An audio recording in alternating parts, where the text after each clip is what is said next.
예, 김율만 집사님이 지금 오고 있는데, 미리 순서를 저에게 영상으로 또 PPT로 다 만들어서 보냈기 때문에 제가 순서를 이제 진행을 하겠습니다.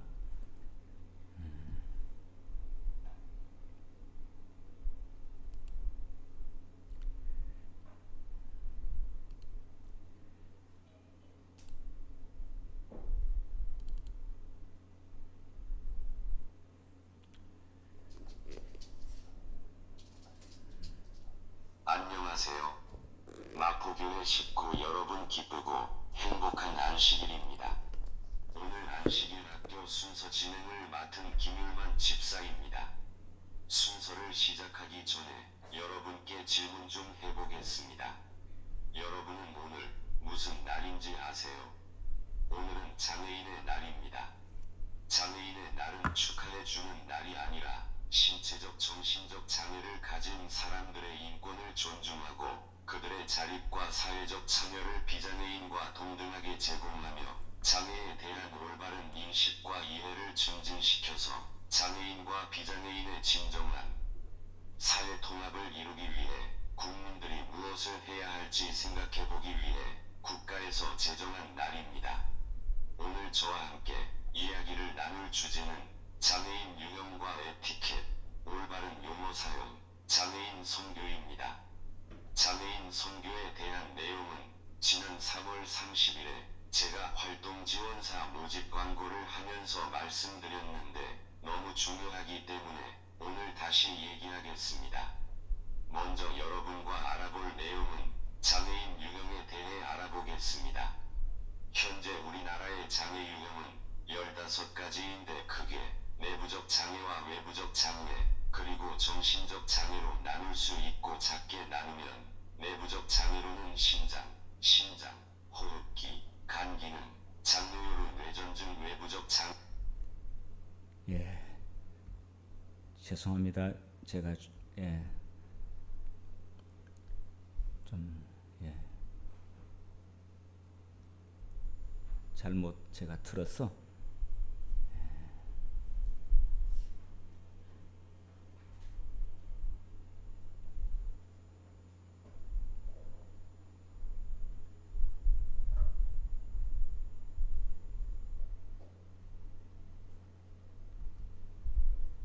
마포재림교회 안식일 학교 장애인의 날 특순 안녕하세요. 마포교회 식구 여러분 즐겁고 행복한 안식일입니다. 저는 내일 장애인의 날을 맞이해서 올해도 특별 순서를 맡은 김율만 집사입니다. 미흡한 점이 있더라도 귀 기울여서 들어주시면 감사하겠습니다. 작년에는 장애 개념과 주의해야 하는 점을 주제로 했다면 올해는 교회 안에서 장애인에 대한 인식과 장애인과 소통이란 주제로 여러분과 생각해보고 개선해야 할 점을 함께 찾아볼까 합니다. 저와 여러분 그리고 이 지구상에 살고 있는 모든 사람은 본래 하나님의 형상대로 창조되었죠. 그런데 세상의 죄가 시작되면서부터 하나님과 사람 간의 소통이 단절돼 버렸고 그 죄의 결과가 오늘날까지 이어지고 있습니다. 세상에는 각종 사고나 질병, 재난, 전쟁 등 많은 일들이 수없이 일어나는데 그로 인해 사람들은 장애를 갖게 됩니다. 이 고난들을 피조물인 우리가 어찌 막을 수 있겠습니까? 우리는 우리의 연약함을 인정하고 받아들여야 합니다. 신약 성경 고린도후서 12장 1절부터 9절에 기록되어 있는 구절을 읽어보면 내 은혜가 내게 족하도다라는 말씀은 하나님께서 사도 바울에게 하신 말씀인데 사도 바울은 자신의 육체에 있는 가시를 3번이나 하나님께 제거해달라고 간구했습니다. 그러나 하나님은 그의 기도를 들어주시기보다 내 은혜가 내게 족하도다. 이는 내 능력이 약한 데서 온전하여짐이라고 응답하셨습니다. 이 말씀은 바울에게 주어진 고난과 약함 속에서도 하나님의 은혜가 충분하다는 의미를 담고 있습니다. 사도 바울은 자신의 육체에 생긴 가시로 인해 큰 고통과 약함을 경험했지만 하나님께서 주신 이 말씀을 통해 약함조차 하나님의 섭리 안에 있다는 진리를 깨닫게 됩니다.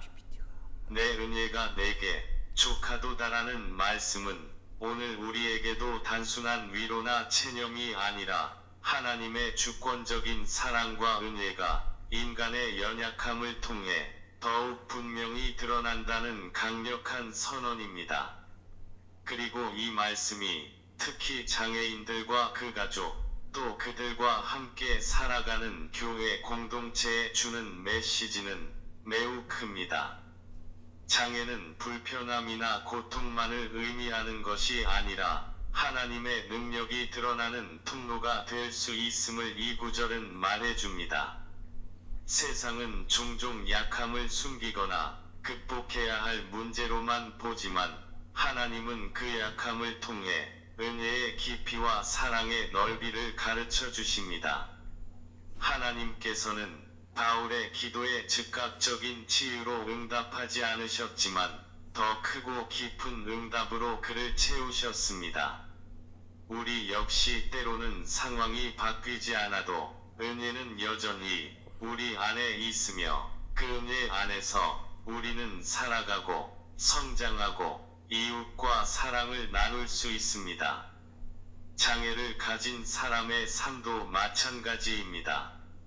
그들과 함께 살아가는 여정은 때로는 이해가 필요하고 인내가 필요하며 배려가 필요한 길이지만 그 안에서 우리는 하나님의 온전한 능력과 은혜를 체험하게 됩니다. 장애인의 삶은 불완전한 것이 아니라 하나님의 능력이 머무는 자리가 되는 축복된 삶입니다.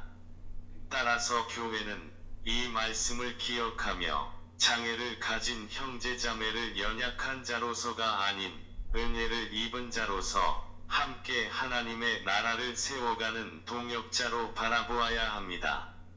우리 모두는 연약하지만 그 연약함 속에서 하나님의 은혜가 역사하신다는 사실을 기억할 때 우리는 진정한 소통과 연합의 공동체로 나아갈 수 있습니다. 교회가 진정한 소통과 연합의 공동체로 나가기 위해서는 장애인을 연민이나 동정 또는 배제의 대상이 아닌 동등한 공동체의 활동에 참여하는 일원으로 인식해야 합니다. 그 다음으로 장애인 당사자의 목소리를 직접 듣는 것이 중요한데 그들의 경험과 필요를 반영한 소통이 이루어져야 진정한 포용이 가능합니다. 예를 들면 장애의 유형과 정도에 따라 소통하는 달라지는데 청각장애인을 위한 수어 통역, 시각장애인을 위한 점자 주보 및 오디오 콘텐츠, 지체장애인을 위한 접근 가능한 공간 등도 소통의 일환이며 예배와 모든 활동에 전인적으로 참여할 수 있는 구조와 시스템이 반드시 필요합니다. 마포교회 식구 여러분들과 장애인과의 소통을 위한 노력에 대해 생각해 보겠습니다. 여러분들은 장애를 가진 사람들을 만나 소통해 보신 적 있으신가요? 그러면 그때 어떤 노력을 하셨나요? 경험이나 의견을 교회 카카오톡 단체 채팅방에 남겨주시면 감사하겠습니다. 소통을 위한 노력에 대해 저는 이렇게 정리해 보았습니다. 1. 장애에 대한 이해와 감수성 키우기. 장애는 단지 신체적 정신적 제한이 아니라 사회적 장벽에서 오는 결과라는 점을 인식해야 합니다. 장애의 종류에 따라 소통 방식도 다를 수 있다는 점을 이해하고 열린 마음으로 배우려는 자세가 필요합니다. 2. 적극적인 경청과 존중. 당사자의 말을 끝까지 듣고 말을 대신하거나 추측하지 않기. 이해하려는 노력이 전달될 때 신뢰와 관계 형성이 가능합니다.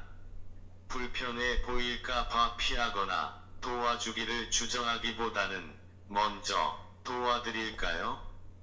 라고 물어보는 용기가 중요합니다. 3.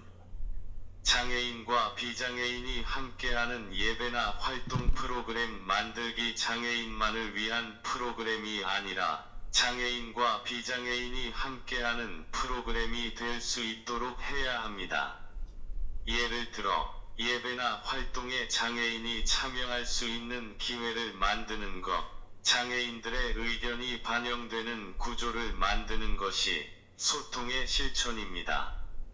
예수님께서는 장애인을 피하거나 무시하지 않으셨고 언제나 가까이 다가가 소통하셨습니다. 소통은 결국 사랑의 표현이며 진심 어린 관심입니다. 마포교회 식구 여러분도 오늘부터 저와 함께 장애를 가진 사람들을 만나 소통해 보시겠습니까? 오늘 제가 준비한 순서는 여기까지입니다. 제 순서를 경청해 주셔서 감사합니다.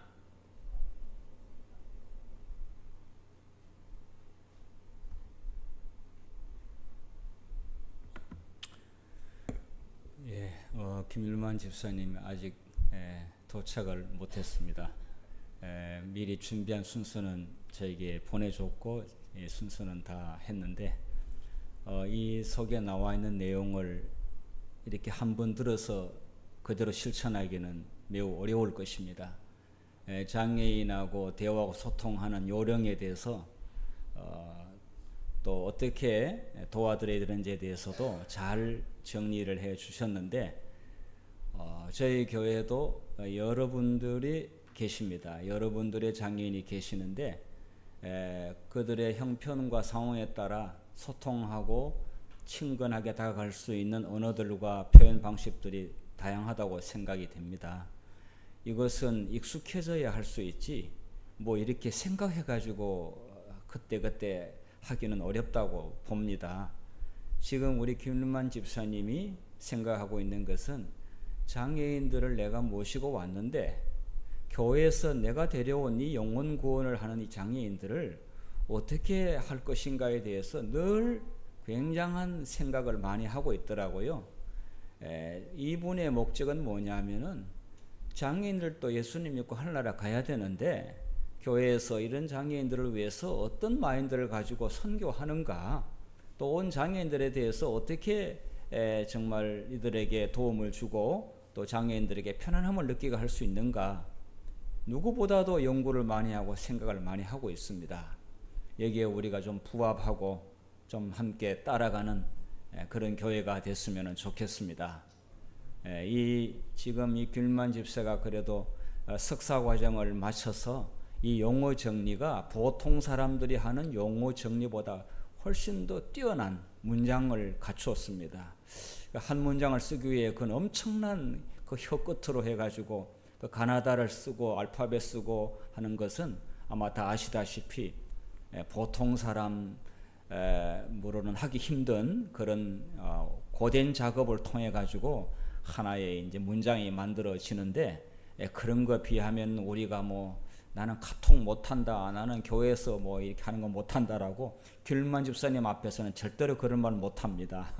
정말 한자 한자를 위해서 온몸으로 글씨를 쓰는 것을 제가 보면서 참 가슴이 뭉클했습니다. 오늘 저에게 주신 이 메시지는 귤만 집사가 개인이 보낸 메시지라기보다는 예수님께서 저희들에게 마포교회에게 보내는 메시지라고 그렇게 생각이 됩니다.